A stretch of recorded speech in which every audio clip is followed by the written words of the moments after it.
welcome to my cooking show. Today I will be making Zagorski Struklji, which is the cheese filling dough that is being cooked in a soup.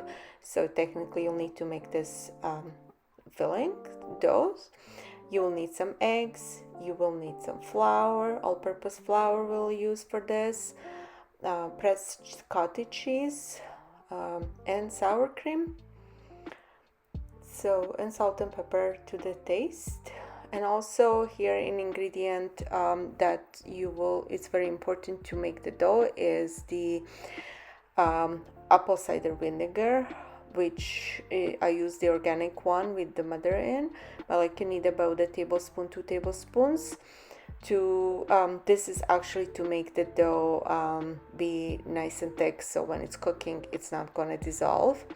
So you start with sifted flour on your working space. You add your eggs, mix them up, and then you add the sour cream and a little bit of salt, of course. So with that and vinegar, and you will be making the dough, like putting all the ingredients together and just trying to create a nice ball. So if you need it in order to if your dough is not wet enough and you're not able to pick up all the flour, you can add more of the warm water. That will help you to create a dough and absorb all the flour that you have. And you will work your dough and so you make the nice ball. So it's gonna look like this. So this is a little bit bigger ball, so just for the purpose here I'm gonna cut it in half and then roll it, with a rolling pin into a nice rectangle shape, so that you do it as thin as you can. Here I had a little bit of parsley that I chopped earlier, so it got stuck on the dough. But anyway, no big deal. You can leave it in there if it happens. Otherwise, just remove it. But so just roll it out as much as you can. And you will be preparing your cheese. So because you see it was a brick, so you want to work with your fingers to crush it into tiny little pieces and as thin as you can. And you add your eggs and chop some parsley and chives and add up all that to the mixture, and I'll obviously put the sour cream in there as well. And then this is your cheese mixture, so you mix everything together and you will be putting that on top of your stretched pastry dough. So you want to spread it equally along the dough, and doesn't have to be very thick. It's just as long as it touches all the pieces, but towards the end you just want to leave a couple of inches without the cheese on it, so this way you'll have opportunity when you're rolling the dough, so the end the dough will stick to each other. So what it is, it creates the seal. So when you're putting the dough into the water and while it's going to be cooking, so it actually doesn't open up. So you'll actually still have these nice little pieces that we're going to cut this roll into it. So when you're rolling it, you just want to make sure the cheese is equally spread, and you don't have the pieces without the cheese in, so you just really work your roll to be equally the same all along, and you cut into about 1.5 to 2 inch pieces. So and then you put them aside once you're done.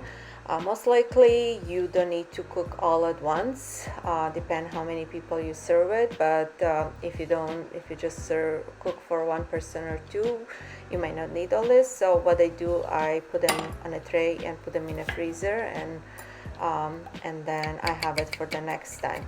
So for this soup, what we're gonna need, we'll chop some onion, which I'm chopping right now, and you want to chop it in tiny pieces. And you will put in your pot some oil and this onion, and also chopping some parsley that you will add to the soup.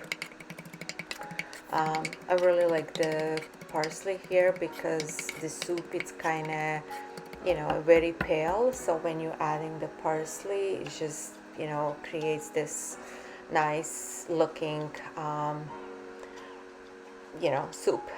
So here on the low temperature kind of, you want to caramelize the onions a little bit, and then you would add the sour cream to the this, and also so you're working out the sour cream so it kind of heats up a little bit, and as you will see, it's creating a little bit of the bubbles, so that's mean the sour cream is starting to cook. So you don't need to do it too much. So, and you also add like some sweet red peppers in a powder, just to give a little bit of a color to the soup. And then you add some water. So depend how much of the soup you want to make, that's how much water you're going to do it. And you bring this soup to the boil. So once it's starting to boil nicely and you see everything is kind of you know, nice consistency, so all the ingredients has formed nicely. Like again, if you want it, you can add up more water if you don't feel it's not enough. So it's really based on you how much do you need it. So you bring the soup to the boil, and you will add your pieces. So you put them like this, like, you know, just as you see I'm doing it right now, and you align them nicely in your pot. And once you put them down, so you just want to stir them up a little bit, because otherwise the dough will stick to the bottom of the pot and then you get a burn, so you don't want to do that. And you cook for 15-20 minutes, and there you have this kind of soup, which it looks delicious. I really enjoy this soup, and I hope you will like it too, and actually give it a go. Thank you for watching, and hopefully enjoy your meal. Let me know how it goes. If you have questions, I would like to answer them for you.